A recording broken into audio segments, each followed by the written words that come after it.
বেসরকারি শিক্ষা প্রতিষ্ঠানে অ্যাডহক কমিটি গঠনে নতুন নীতিমালা জারি। বেসরকারি স্কুল কলেজের অ্যাডহক কমিটি গঠনে বড় পরিবর্তন আনল সরকার। সভাপতি হতে হলে এখন লাগবে নির্দিষ্ট শিক্ষাগত যোগ্যতা আর মনোনয়ন দেবে শিক্ষা বোর্ড। বিস্তারিত জানুন আজকের এই ভিডিওতে। শিক্ষা মন্ত্রণালয়ের মাধ্যমিক ও উচ্চশিক্ষা বিভাগ থেকে নতুন একটি পরিপত্র জারি করা হয়েছে, যেখানে বেসরকারি শিক্ষা প্রতিষ্ঠানের অ্যাডহক কমিটি গঠনের বিষয়ে গুরুত্বপূর্ণ নির্দেশনা দেওয়া হয়েছে। গত 10 মার্চের এক সভার সিদ্ধান্ত অনুযায়ী এই নির্দেশনা জারি করা হয়।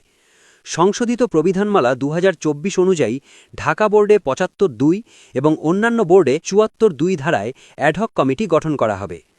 সভাপতির যোগ্যতা। নতুন নিয়ম অনুযায়ী অ্যাডহক কমিটির সভাপতির ন্যূনতম শিক্ষাগত যোগ্যতা হতে হবে স্নাতক বা সমমান, তবে বিশেষ ক্ষেত্রে শিক্ষাক্ষেত্রে অবদান থাকলে ব্যতিক্রম করা যেতে পারে। মনোনয়ন প্রক্রিয়া।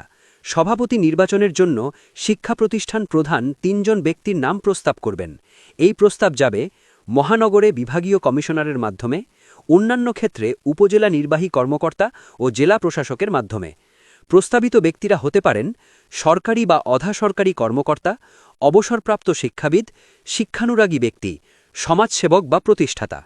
এরপর শিক্ষা বোর্ড 3 জনের মধ্যে থেকে একজনকে চূড়ান্তভাবে সভাপতি হিসেবে নির্বাচন করবে। কার্যকারিতা। এই নির্দেশনা জনস্বার্থে অবিলম্বে কার্যকর করা হয়েছে বলে জানিয়েছে শিক্ষা মন্ত্রণালয়। এ ধরনের গুরুত্বপূর্ণ শিক্ষা সংক্রান্ত আপডেট পেতে ফলো করুন আমাদের পেজ, ভিডিওটি লাইক দিন এবং আপনার মতামত কমেন্টে জানান। ধন্যবাদ।